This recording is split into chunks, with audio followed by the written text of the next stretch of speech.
오늘 저는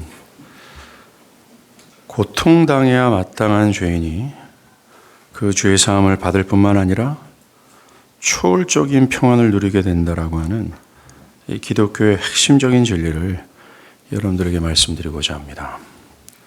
자, 우리가 읽은 구절은 이스라엘의 왕이었던 다윗 왕의 고백입니다. 현재 다윗은 아들 압살롬의 반역으로 인해 이스라엘의 거의 모든 백성과 지금까지 자신에게 충성을 다했던 장수들로부터 공격을 받아 급하게 도망가고 있는 상황입니다. 오늘 본문 1절에서 다윗이 여호와여 나의 대적이 어찌 그리 많은지요 일어나 나를 치는 자가 많나이다 가 바로 이런 상황을 두고 말한 것입니다. 다윗의 파멸을 꾀하는 무리는 그동안 응석을 받아주고 자비를 베풀었던 자기 아들이고 충직했던 자기 부하들이었습니다. 그 전에 다윗의 성공을 바랬던 사람들이 현재는 그의 실패를 바라고 있습니다. 그 예전에는 다윗의 생명을 보호했던 사람들이 현재는 다윗의 목숨을 노리고 있습니다. 그동안 그를 축복했던 백성들이 아들 반역자 압살롬의 편에 서 있습니다. 그는 수많은 적들에게 둘러싸여 있습니다. 현재 다윗은 6절에서 그가 고백한 것처럼 천만인이 나를 에워싸 진친 상황입니다. 정말 그는 고립무원의 상태에 있는 거죠. 그는 홀로 적들에게 둘러싸여 언제 죽을지 모르는 위기에 처해 있습니다. 그동안 자신을 안전하게 보호해준 웅장한 궁궐을 아들에게 빼앗겨 무인지경의 광야를 걷고 있습니다. 이런 다윗에게 쉴 곳이 없어요. 안전한 곳이 없습니다.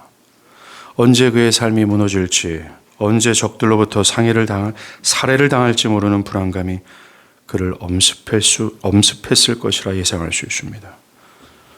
그의 미래는 맞습니다. 매우 암담한 처지입니다. 이런 상황이 있는 다윗은 삶을 포기하고 큰 절망 가운데 빠져 있을 거라고 우리는 충분히 예상할 수 있습니다. 불안과 두려움에 사로잡혀 있을 것이라고 예상할 수 있습니다. 그런데 이런 상황에 있던 다윗은 우리 모두의 예상을 깬 말을 합니다. 천만인이 나를 에워싸 진친다 하여도 내가 두려워하지 않을 것이다 라고 말합니다. 그는 힘을 잃지 않았습니다. 삶을 포기하거나 절망의 늪에 허덕이지 않았습니다. 그는 5절에서 말하는 것처럼 내가 누워 자고 깨었나이다 라고 말하며 불안과 두려움이 아닌 평안 가운데 잠을 자고 있습니다. 어떻게 이것이 가능할까요? 고립무원의 상황에서 어떻게 담대하여 소망을 가질 수 있을까요?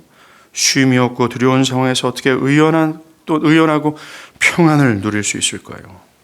여러분, 다윗이라는 인물은 역사 속에서 살아갔던 우리와 똑같은 사람입니다. 그런데 어떻게 이럴 수 있을까요? 참으로 부럽기만 합니다. 우리가 다윗의 이런 의연함을 부러워하는 이유는 우리의 삶의 진실이 천만인이 나를 둘러싸 진치고 있기 때문에 그렇습니다. 우리의 인생을 가만히 들여다보십시오. 우리는 다윗처럼 그동안 믿었던 사람에게 배신을 당하고 동반자라고 여겼던 사람과 갈등으로 경제하는 격투의 삶을 살아갑니다. 남편이나 아내, 자식과 부모와 같이 사랑하는 사람과 사랑과 존경의 관계를 여전히 갈망하지만 돌아오는 것은 상처와 냉대입니다. 그 누구도 나의 고통을 알아주지 못하고 그 무엇도 나의 마음을 위로할 수 없는 고립무원의 상태처럼 다윗처럼 우리도 마찬가지라는 겁니다. 무엇보다 우리의 삶은 다윗의 형편처럼 불안 그 자체입니다. 우리의 삶은 우리가 예측하고 원하는 대로 흘러가지 않습니다. 고통은 우리의 삶에 전반에 걸쳐 있는 것으로서 그 누구도 이 고통에서 자유로울 수가 없습니다. 우리는 일상에서 이것을 잠시 느끼지 못할 때도 있지만 예측하지 못하는 시기와 상황에서 이 고통의 문제로 시달립니다. 나 자신이나 나와 관계된 사람들의 질병, 죽음, 예기치 못한 사고, 무고한 사람들의 고통스러운 죽음, 사랑하는 사람들이 악으로 인해 고통을 당하는 일들이 끊임없이 일어납니다. 이런 고통의 문제로 때론 우리의 삶은 송두리째 흔들리고 그것으로 우리의 마음의 평안을 잃어버리고 우리를 혼돈의 상태로 떨어져 버리죠. 또 우리의 일터는 항상 우리에게 반기를 드는 것 같습니다. 우리의 일터가 우리가 흘린 땀만큼 우리의 필요를 충족시키지 못할 것이라는 불안감으로 인해 우리는 지속적으로 괴롭힘을 받으며 살아갑니다. 농사를 망치면 어떡할까? 가축이 죽으면 어떡할까? 화재가 나거나 폭풍이 일어나고 가뭄이 들면 어떡할까? 이번 주 찬거리는 어떻게 할까? 집세와 대출이자와 자동차 할부금은 어떻게 할까? 대학 등록금은 어떻게 할까? 은퇴 계획은 어떻게 할까? 내가 병에 걸리면 내 아이들이 병에 걸리면 어떻게 할까? 우리는 불확실 속에서 불안해합니다. 세상에서 가장 부유한 나라에 살면서 안전한 월급을 받으며 사는 사람들도 어김없이 걱정합니다.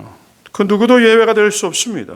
그 누구도 이 고통과 불안의 문제에서 자유할 수 있는 사람은 없습니다. 저는 여러분도 마찬가지라고 확신합니다. 불안정한 미래와 예측하지 못하는 불확실 속에서 불안해하며 사는 것이 우리의 삶의 진실입니다. 또 죽음의 문제는 어떻습니까? 다윗은 자신이 언제 죽을지 모르는 불안감과 두려움 상황 가운데 있었어요. 그와 같이 우리도 똑같습니다. 우리도 우리의 죽음을 예측할 수 없고 그 예측할 수 없이 들어닥치는 이 죽음을 우리 스스로가 가로막을 수가 없어요. 죽음의 이별이 언제 우리의 삶에 찾아올지 모르는 불안한 삶을 살아갑니다. 사람들이 제일로 무서워하는 것이 바로 죽음의 두려움 아닙니까? 이 죽음의 두려움에서 그 누구도 자유롭지 못하는 거죠. 이것들이 과거나 지금의 사람들의 현실입니다. 정말로 천만인이 나를 에워싸 진친 상황입니다. 외로움, 고통, 불안, 죽음의 두려움을 끼어안고 사는 인생들이라는 거죠. 이것이 나의 삶의 진실입니다. 우리는 이 지점에서 한 가지 의문이 생겨요. 그것은 왜 우리의 인생에 이런 불행이 발생하는가 이겁니다. 왜 끊임없이 수고하고 무거운 짐을 지고 살아가야 되는지, 그리고 왜 우리는 불안해하며 살 수밖에 없는지, 그 죽음은 어디에서 비롯되는지 여러분은 이것을 생각해 보신 적이 있습니까? 여러분의 삶의 진실을 가만히 들여다본 이후에 왜 이 모든 불행이 생겨났는지, 모든 사람은 왜 죽어야 되는지, 이 죽음의 고통과 두려움은 왜 어디서 비롯되었는지 여러분들은 고민하고 생각해 보신 적이 있습니까? 그 어느 곳에서도 이것에 대한 답을 찾을 수 없습니다. 저는 자신 있게 오직 기독교의 진리만 이 불행과 비극의 원인을 답할 수 있다고 저는 믿습니다. 모든 사람이 이런 비극적인 생애를 살아가게 된 원인은 하나입니다. 하나입니다. 그것은 모든 복의 근원 되신 하나님을 버린 죄 때문입니다. 이것이 진정한 비극의 출발이며 이것이 세상 모든 고통의 원인입니다. 오늘 우리가 보고 있는 다윗의 고통의 원인도 다른 것이 아니라 죄 때문이었습니다. 다윗이 자신의 충신 우리아의 아내 밧세바를 범하고 우리아를 죽이자 하나님은 선지자를 보내셔서 그의 죄악을 폭로하시고 그 죄값으로 다시 다윗의 집안의 칼이 영원토록 떠나지 아니하시겠다라고 하셨습니다. 이 하나님의 말씀에 따라 몇 년 후 압살롬의 반역이 일어났고 그것으로 다윗의 모든 것은 잃어버리고 고립무원의 고통 속에 있게 된 겁니다. 본래 다윗은 이스라엘 역사상 가장 큰 영예를 누렸던 왕이었습니다. 그 당시 다윗 왕을 넘볼 수 있는 제국은 그 어느 곳에서 없을 정도로 그의 힘과 권세는 대단했습니다. 그는 화려한 궁궐과 충신들의 복종과 함께 자신의 왕위를 든든하게 해나가고 있었습니다. 그런데 그는 하나님을 그토록 미워하시고 혐오하시고 경고하셨던 죄를 택한 결과 모든 것을 잃어버렸습니다. 이와 같습니다. 모든 사람들의 고통과 불안과 죽음과 그 외의 모든 비극적인 삶의 원인은 인간 스스로가 모든 복의 근원 되신 하나님을 버린 죄 때문입니다. 엄밀히 따져서 그 모든 비극은 인간이 자초한 결과라는 것입니다. 여러분이 잊지 말아야 될 사실은 하나님은 결코 사람이 이러한 비극적인 삶을 살아가는 것을 원하시지 않는다라는 겁니다. 불행과 고통을 창조하지 아니하셨고 그것을 계획한 적이 없으십니다.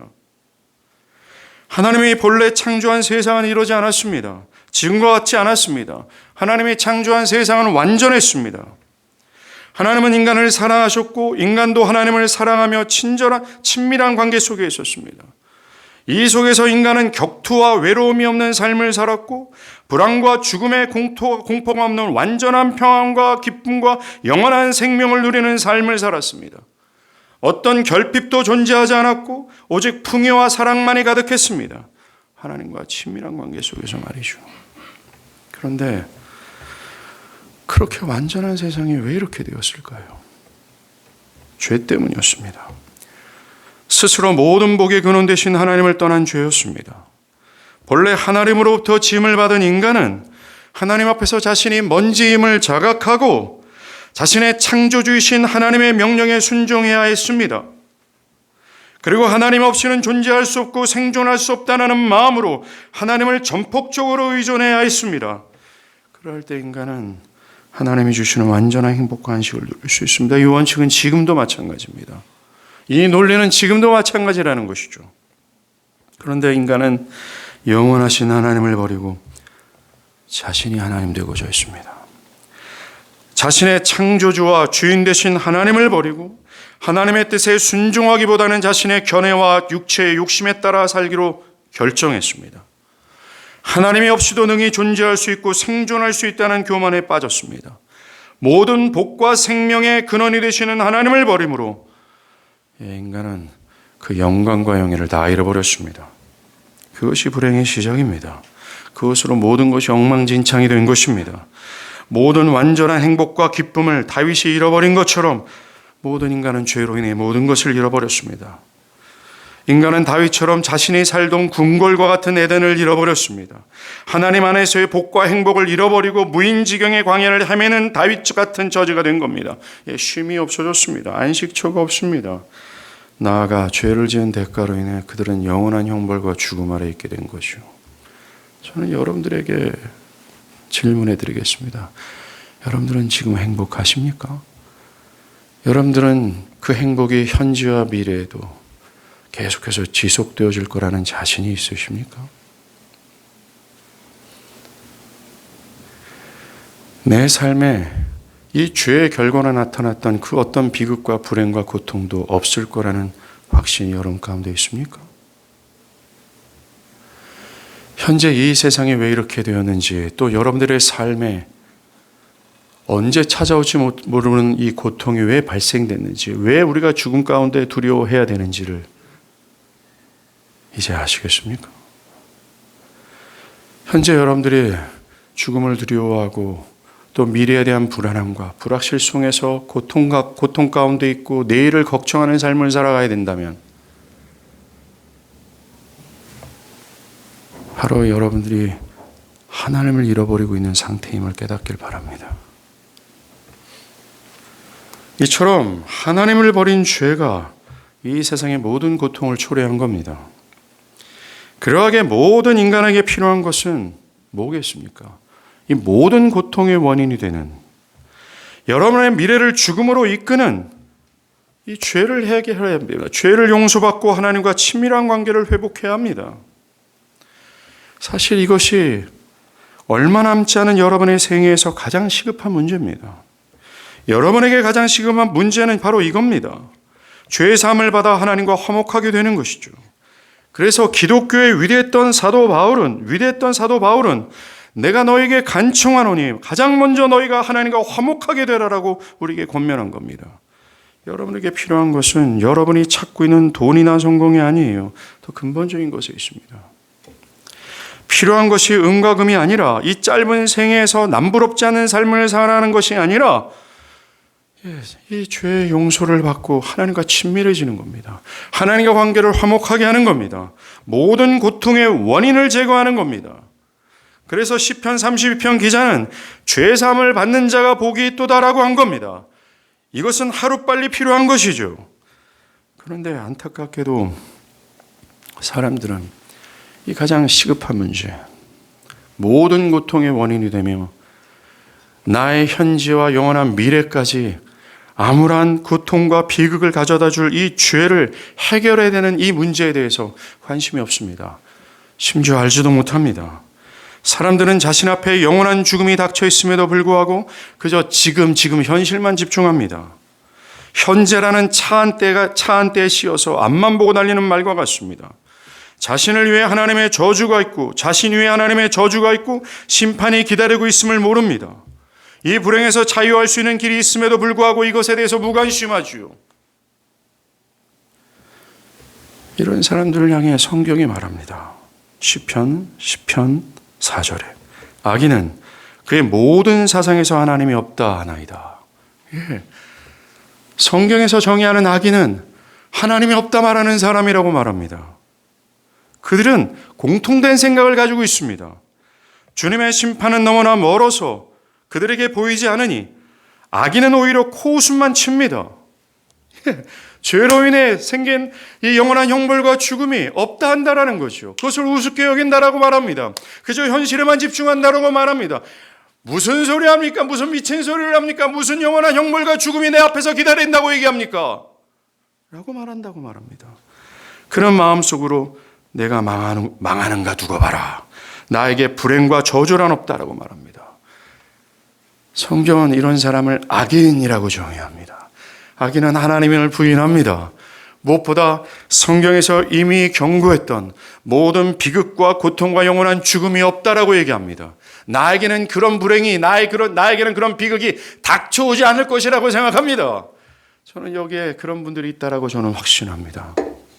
사랑하는 여러분, 정말 그런 생각을 하고 있다면 하루속히 이 문제가 얼마나 심각한 문제인지를 깨닫고 죄 사함을 받아 하나님과 화목하십시오. 하나님이 없다 하는 분들을 잘 기억하시길 바랍니다. 그것은 히브리서 10장 27절이에요. 한 번 죽는 것은 사람에게 정한 것이요. 이것은 굳이 성경이 말하지 않는 일반적인 진리도 여기에 해당되죠. 한 번 죽는 것은 사람에게 정해진 것이요. 그 이후에는 심판이 있으리라 라고 말합니다. 그렇습니다. 하나님이 없다 하신 분들은 잘 들으십시오. 죽음 이후에 심판이 있다라고 말합니다. 오늘날 사람들은 죽음에 대비해서 보험도 들어놓고 장례식 비용을 충당하기 위해 대비책을 세워놓고 심지어 자기가 죽을 때 입을 수의마저도 미리 준비해둡니다. 그런데 안타까운 것은 죽음 뒤에 있는 영원한 미래에 대해서는 생각지 않습니다. 그것을 대비하지 않습니다. 사람들은 죽음 이후의 삶에 대해서 애써 의연한 척합니다. 뭐 어떻게 되겠지? 죽으면 다 끝난 거 아니야? 나라는 존재는 완전 무의 상태로 들어가는 거야. 라면서 죽음에 대해서 매우 의연한 태도를 보입니다. 사람들이 죽음에 대해 이러한 태도를 보이면서도 막상 죽음에 대해서는 두려워하죠. 왜 그런 줄 아십니까? 사람들의 깊은 의식 속에는 죽음 이후의 생애가 있다는 것을 암묵적으로 인식하고 있기 때문에 그래요. 성경도 모든 사람들의 마음에, 즉 하나님을 알던 하나님을 모르던 그들 안에 영혼에 대한 개념이 있다고 말합니다. 사람들이 죽음을 왜 두려워하는 줄 아십니까? 죽음 이후의 삶이 있을 거라는 하나님께서 태초 전에 지으셨던 그 지식이 여전히 암묵적으로 잠재되어 있기 때문에 그래요. 그럼에도 불구하고 사람들은 죽음 이후의 생애를 애써 외면합니다. 그리고 저 현재의 삶에만 집중합니다. 은과 금을 추구할 뿐입니다. 여기에 대해서 예수님이 말씀하셨어요. 마가복음 8장 36절 37절. 사람이 만일 온 천하를 얻어도 제 목숨을 잃으면 무엇이 유익하리요? 사람이 무엇을 주고 제 목숨을 바꾸겠느냐? 그렇습니다. 여러분들이 그토록 원하는 성공과 부와 명예를 얻으면 무슨 소용이 있습니까? 목숨을 잃으면 모든 것이 그만입니다. 여러분들이 그렇도록 애써서 집착하는 아름다운 여인과 멋있는 남자를 얻으면 무슨 소용이 있습니까? 곧 여러분은 멸망의 길을 가고 있는데, 영원한 멸망으로 떨어지는데 그것이 무슨 소용이 있냐라는 것입니다.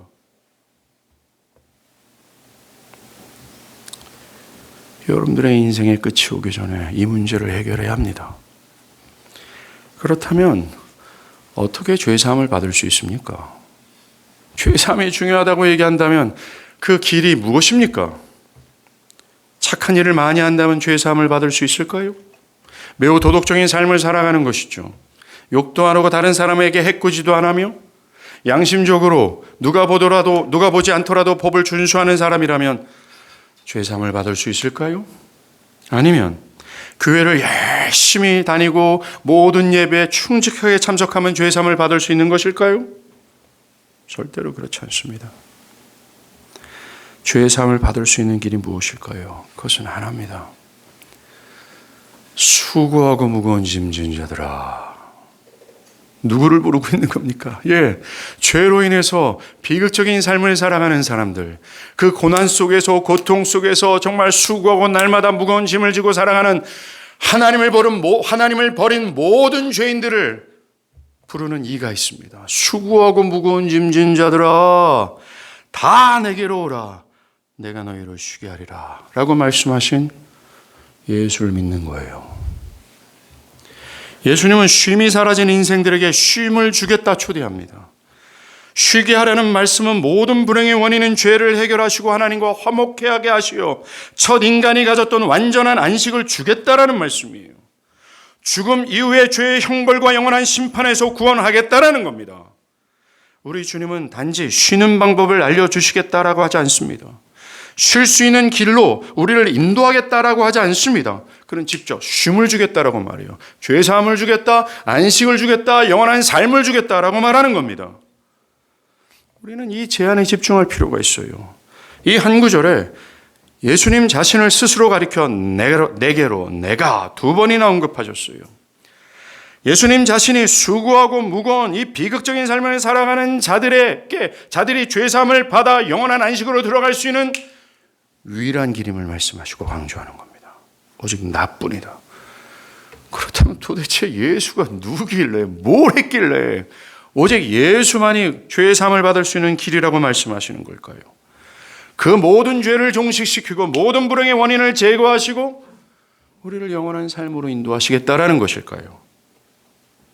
여러분들, 죄인이 죄의 사함을 받으려면 말입니다,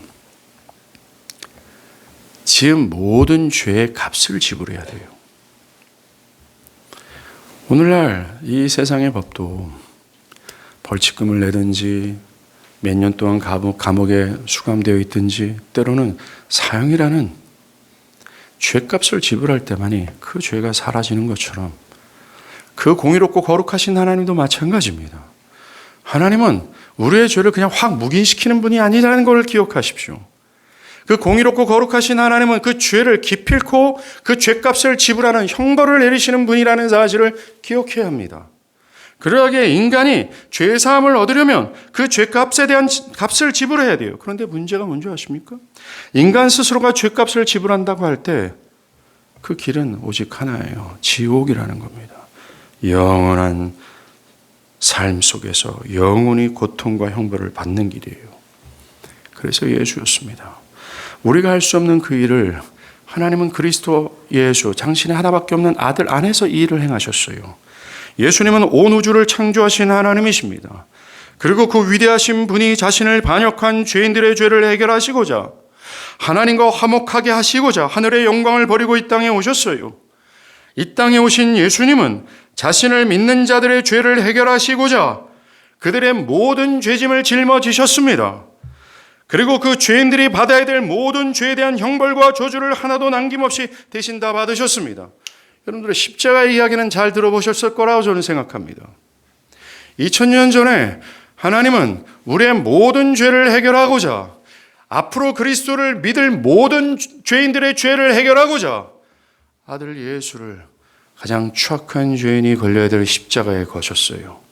그리고 그를 믿을 모든 자들의 죄를 뽑아 이 아들에게 옮기셨습니다. 십자가에 매달려 있는 예수는 더 이상 하나님의 아들이 아니라 모든 인류의 죄를 짊어진 죄덩어리예요. 그리고 하나님께서 무한한 영광과 은혜와 모든 완벽한 삶을 주신 이 모든 은혜를 완벽하게 깨트린, 굉장히 충격적이죠. 그 죄에 대한 하나님의 진노를, 억눌렀던 하나님의 진노를 그동안 그 오랜 세월 동안 인내했던 하나님의 마음을 십자가의 아들 예수께, 우리를 향해야 될 하나님의 진노와 형벌을 아들 예수께 퍼부신 겁니다. 그게 십자가예요. 우리가 할 수 없는 그것을 하나님은 아들의 죽음을 통해서 해결했다라는 겁니다. 죄인이 죄사함을 얻으려면 죄에 대한 값을 지불해야 됩니다. 그런데 우리가 값을 지불하지 못하기에 아들을 대신 죽이심으로 말미암아 아들의 죽음을 통해서 그 값을 지불케 하셨다라는 거죠. 예, 그것 때문입니다. 그것으로 그를 믿는 모든 죄인들을 향한 하나님의 진노와 형벌은 다 사라졌어요. 그 결과 죄를 해결받은 죄인들은 그리스도의 공로로 모든 복의 근원 되신 하나님께 나아갈 수 있습니다. 하나님과 화목할 수 있게 됐어요. 하나님과 화목하게 될 때 따르는 모든 복락이 믿는 자들에게 주어진 겁니다. 그래서 오직 예수라는 겁니다. 예수만 우리의 모든 비극의 원인이 되는 죄를 우리를 대신해서 해결하셨기 때문에 그래요. 모든 인류의 구원자는 오직 그분뿐입니다. 모든 인류의 죄를 해결하실 수 있는 바는 오직 그분뿐입니다. 왜요? 오직 예수만이 그 문제를 홀로 감당하셨기 때문에 그래요. 정말로 예수는 모든 죄인들의 고통을 짊어지실 수 있을 정도로 죄인들을 향한 애정과 연민이 큰 분임을 맞습니다. 자신을 반역한 자들을 죽기까지 사랑하셨으니까요. 하늘의 영광을 버리면서까지 이 땅에 오신 것은, 그리고 십자가에서 극한 고통과 죽음을 맞이하면서까지 우리를 구원하시려고 하는 이 그리스도의 마음을 한번 헤아려 보십시오. 그분은 죄인들에게 참되고 영원한 쉼을 주기 위해 그렇게 하셨습니다. 우리에게 구원을 주시고자 그렇게 하셨습니다. 한번 생각해 보세요. 엄청난 고생과 희생을 지불하면서까지 주고자 하는 것이 있다면 정말로 가치 있는 것이 아닙니까? 동전 몇 푼 주고자 희생과 그런 고통을 감수하는 사람이 누가 있겠습니까? 고통과 희생을 감수하면서까지 주고자 하는 그것이라면 그것이 얼마나 가치가 있어요. 그게 바로 죄인들에게 주시고자 하는 하나님의 구원이에요. 하나님은 당신의 하나밖에 없는 아들을 죽음으로 내어주셨습니다. 그리고 아들 대신 예수는 우리가 받을 모든 저주와 형벌을 몸소 다 받으셨어요. 그리고 십자가에 걸려서 우리에게 주고자 하는 것이 있습니다. 바로 죄의 사함과 구원이에요. 이거를 외면하지 마십시오. 죄에서 자유케 될 수 있는 이 길을 외면하지 않길 바랍니다. 예수께서 주고자 하는 죄의 사함과 구원을 얻기를 바라요. 자, 그렇다면 예수께서 주고자 하는 이 구원을 어떻게 얻을 수 있는가 이겁니다. 하나입니다. 오직 예수를 믿는 겁니다. 왜요? 오직 예수만 저와 여러분이 해결해야 될 죄의 문제를 해결하셨기 때문에 그래요. 모든 비극의 원인을 그분만 해결하셨기 때문입니다. 그래서 예수를 믿어야 됩니다. 기독교는 집에 가서 마음을 고쳐먹고 더 나은 삶을 살기 위해 애쓰면 된다라고 말하지 않습니다. 절대로 그렇게 말하지 않습니다. 기독교는 구원을 위해 오직 믿음만 요구합니다. 다른 무엇을 요구하지 않습니다. 그리고 생각해야 될 것은 믿음은 결코 일시적인 결단이 아닙니다. 오늘 저희 교회는 여러분들에게 예수를 믿을 분들은 손을 드십시오라고 말씀드리지는 않을 겁니다. 예수를 믿을 분들은 앞으로 나오십시오라고 초청하지는 않을 겁니다. 왜냐하면 기독교가 말하는 믿음은 그런 일시적인 결단이 아니기 때문에 그렇습니다. 믿음은 지속해서 자기를 부인하고 주님의 말씀을 따라 사는 삶까지 포함됩니다. 그리스도를 중심으로 사는 것을 의미하죠.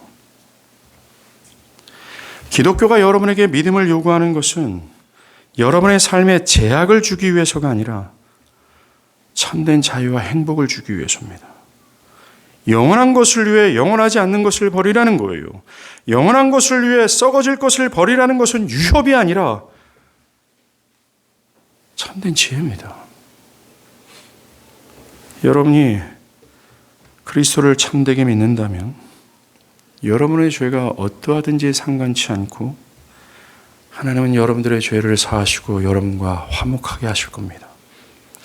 여러분에게 있었던 영원한 저주와 형벌은 일순간에 사라지며 영원한 고통이 기다리는 미래는 소망으로 변할 겁니다. 그리고 여러분은 온 우주에서 가장 크고 위대하시며 가장 선하신 하나님을 여러분의 아버지요 여러분의 하나님으로 얻게 될 거예요. 그 하나님으로 삶의 고통 중에 있을 때 다윗처럼 천만인이 나를 에워싸 진친다 할지라도 나는 두려워하지 않을 것이다. 나는 이 초월적인 평안을 누리게 될 겁니다. 믿기를 바랍니다. 우리 교회를 다니지 않으셔도 괜찮습니다. 제 간절한 바람은 어느 교회라도 규칙적으로 교회에 출석해서 주의 말씀을 들으십시오. 믿음은 주의 말씀을 들을 때 생겨난다고 하셨기 때문에 그렇습니다. 예수를 믿는 것은 여러분의 현재와 미래를 좌우하는 가장 중대한 문제입니다. 참된 행복과 영원한 생명을 얻을 수 있는 이 귀중한 기회를 가벼이 여기지 마십시오. 안타까운 것 중에 하나는 어떤 분들은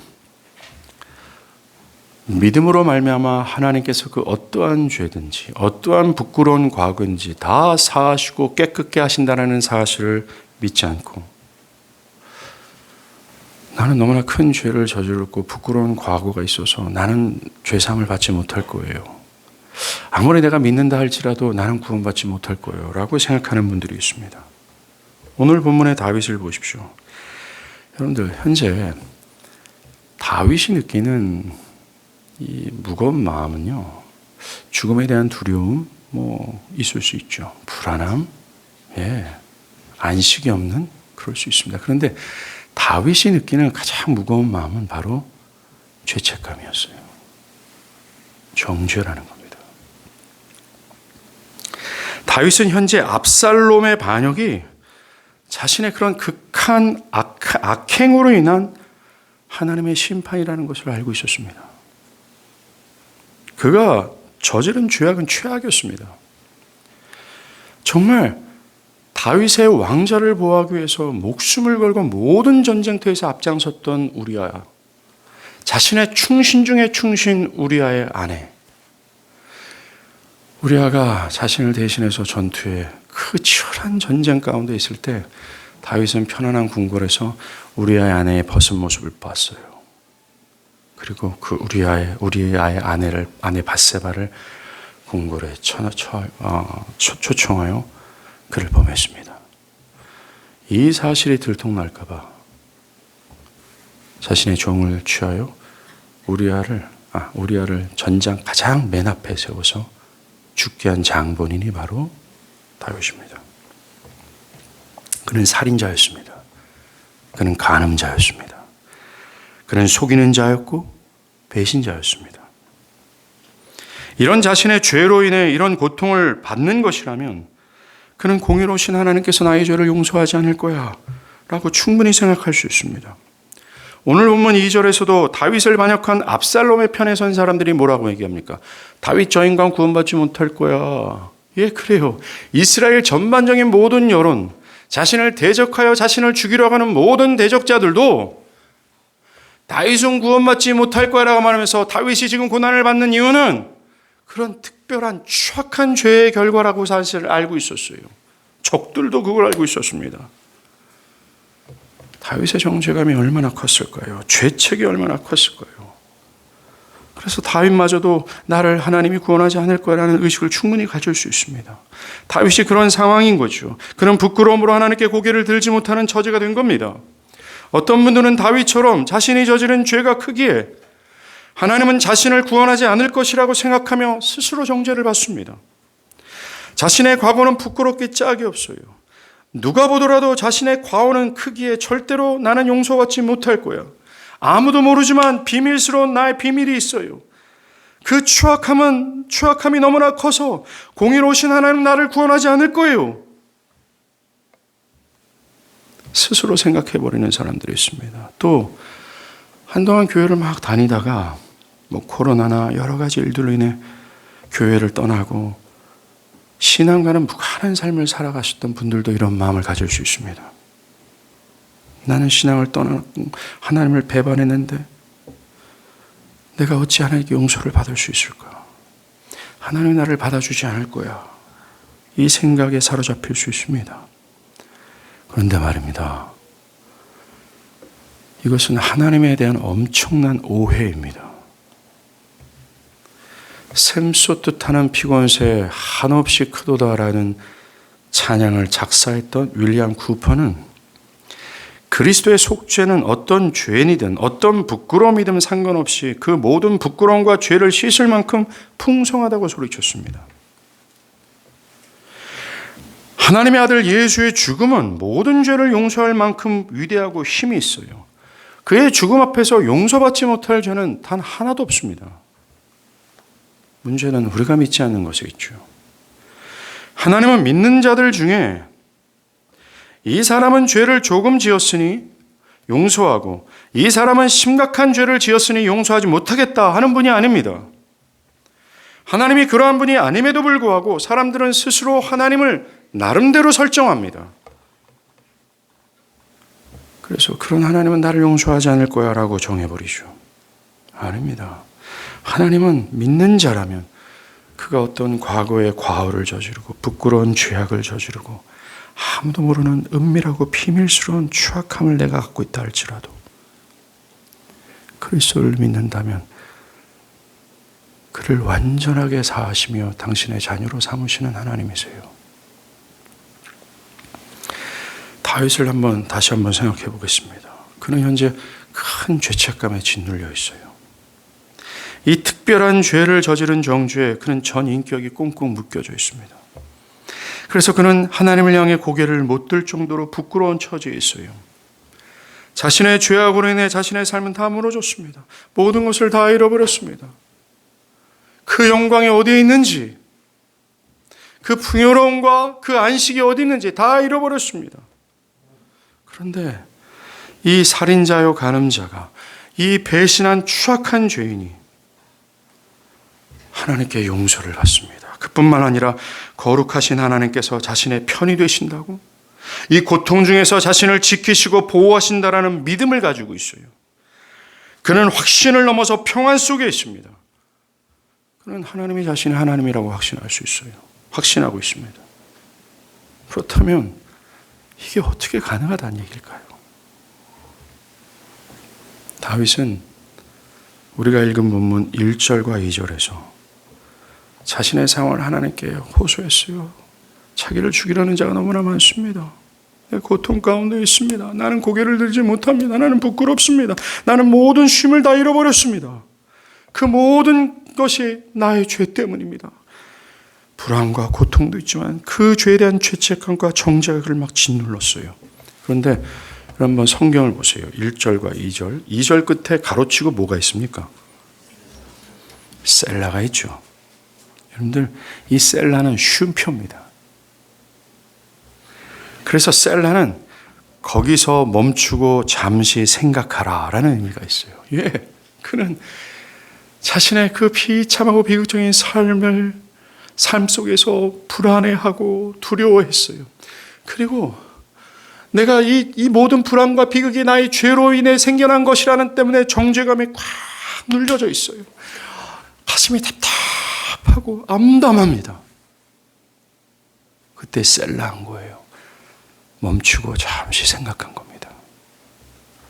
그가 잠시 멈춰서 생각한 게 뭘까요?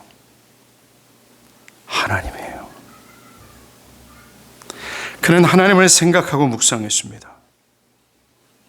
하나님이 얼마나 자비와 긍휼이 풍성하신지, 그 본래 하나님은 얼마나 자비가 긍휼이 풍성하시고 그의 선함은 인간의 이성으로는 측량할 수 없을 정도로 깊고도 묘하다라는 것을 묵상했어요. 죄인을 위해서 그리스도를 약속하시고 그 약속을 믿는 자는 자신과 같은 죄인이라 할지라도 영원토록 자신의 사랑하는 자녀로 대하시는 긍휼이 풍성한 하나님이라는 사실을 묵상했어요. 이 절대로 지어지지 않은 진리를 생각하고 묵상한 겁니다. 다윗은 이런 하나님의 하나님 되심을 셀라, 즉 멈추고 묵상한 이후에 모든 절망적인 상황을 뒤집는 한마디를 해요. 3절입니다. 우리말 성경에는 없지만 영어 성경에 보면 but you가 첫 문장에 있습니다. 그러나 당신은 이라는 거죠. 이런 겁니다. 처음 1절과 3절서부터 제가 의역하면 이겁니다. 하나님, 나의 대적이 너무나 많습니다. 나의 생명이 위태롭습니다. 이 모든 고난이 나의 죄에서 비롯되었기에 나는 너무나 부끄럽고 절망스럽습니다. 이 고통이 나의 잘못으로 비롯되었기에 나는 소망이 보이지 않고 구원을 받지 못할 죄인이 맞습니다. 나는 죽어마땅한 죄인으로서 고개를 들 수가 없습니다. 라고 고백한 이후에 셀라한 거예요. 그리고 하나님의 선하심과 공윤하심, 그에게 죄를 자백하고 고백하는 자를 정말로 묻지 아니하시고 그 죄를 용서하실 뿐만 아니라 당신의 그 넓으신 선함으로 보듬어 주시는 그 선하신 하나님을 묵상한 거예요. 그 역경과 힘들과 그 죄의 정죄감이 자기를 꽉 누를 때 그 하나님을 묵상하는 순간 그는 반전의 접속사를 기록하죠. But, 그러나라고요. 그러나 당신은 자비와 긍휼이 풍성하셔서 현재 부끄러워하고 절망하는 나를 언약 안에서 사랑하고 계시는 약속의 하나님입니다. 비록 죄악으로 인해 죽어마땅한 죄인이라 할지라도 그 약속 안에서 여전히 나를 사랑하시는 선하신 하나님입니다. 부끄러운 죄악 가운데 있어도 그리스도를 두고 하신 약속을 믿고 회개하며 하나님께 연약한 팔을 뻗으면 언제든지 죄를 용서하시는 하나님이십니다. 그래서 당신은 현재 나의 죄악을 용서하실 뿐만 아니라 지금의 모든 상황을 선하게 만드실 것을 내가 믿습니다. 라고 고백한 거예요. 여러분들, 믿음은 말입니다. 엉망진창이 되는 인생을 영광으로 인도해요. 믿음은 말입니다. 죄와 저주와 영원한 죽음 가운데 있는 자를 영원한 생명으로 이끕니다. 여러분들, 제가 잠시 이 땅이 생겨날 때 처음에 이야기를 제가 했죠. 하나님이 천지를 창조하셨을 때 그 세상은 너무나 아름답고 완벽했습니다. 제가 오늘 기독교의 기본적인 진리를 전하지만 사실 이 진리는 수년에 걸쳐서 깊이 있게 배워야 될 내용들입니다. 아주 간단하게 축약한 것이죠.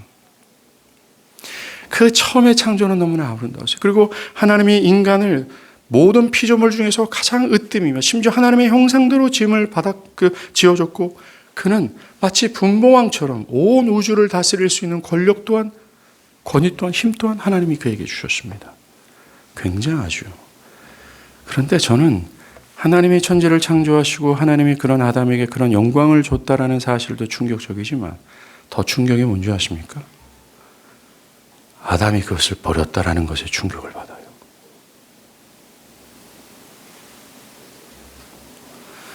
아담이 그런 하나님을 반역한 게 더 충격적입니다. 이건 오늘날에도 마찬가지입니다. 이 선하시고 변함없으시고 죄인이 회개하고 그리스도를 믿으면 모든 것을 덮으시고 기꺼이 그를 하나님의 자녀로 삼으시고 그의 인도자가 되시고 그를 위해 싸우시는 영광의 왕이 되심에도 불구하고 충격적이에요. 사람들은 하나님을 택하지 않습니다. 그 하나님 안에는 영원한 생명이 있는데 충격적인 것은 첫 아담처럼 그 하나님을 버리는 데 있어요. 난 시간이 얼마 없습니다. 내가 시험이 있죠. 직장 프로젝트가 밀려져 있습니다. 난 누구를 만나야 됩니다. 그런 사라질 것, 썩어질 것 때문에 영원한 것을 쉽게 버리고 있어요. 저는 이게 충격입니다.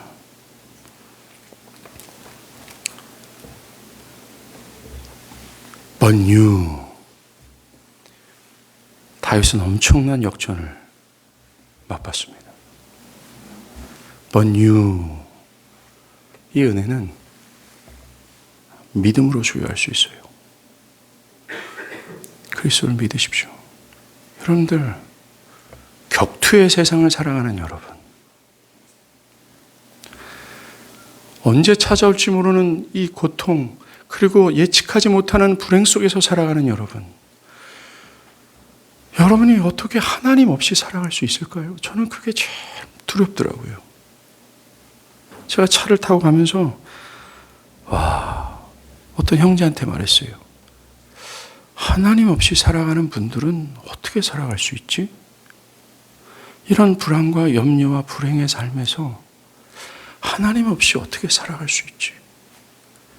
그리스도 안에 있는 사람들은 그 하나님 때문에 그런 불안과 고통과 예측할 수 없는 삶 속에서도 이런 평안과 든든함과 하나님을 의지함으로 말미암는 이 기쁨이 있는데 그분들은 이 기쁨과 평안 없이 어떻게 살아갈 수 있지?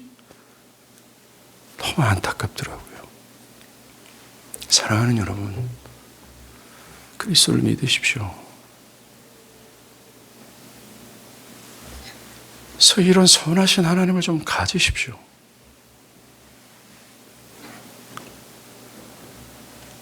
오늘 저희 교회 처음 오신 분들 중 어떤 분들은 이게 처음이자 마지막일 수도 있는 분들이 있다라고 저는 생각합니다. 여러분들이 그 어마어마한 행복과 기쁨과 영원한 삶을 받을 수 있는 이 놀라운 기회를 놓치지 않길 바랍니다. 기도하시겠습니다.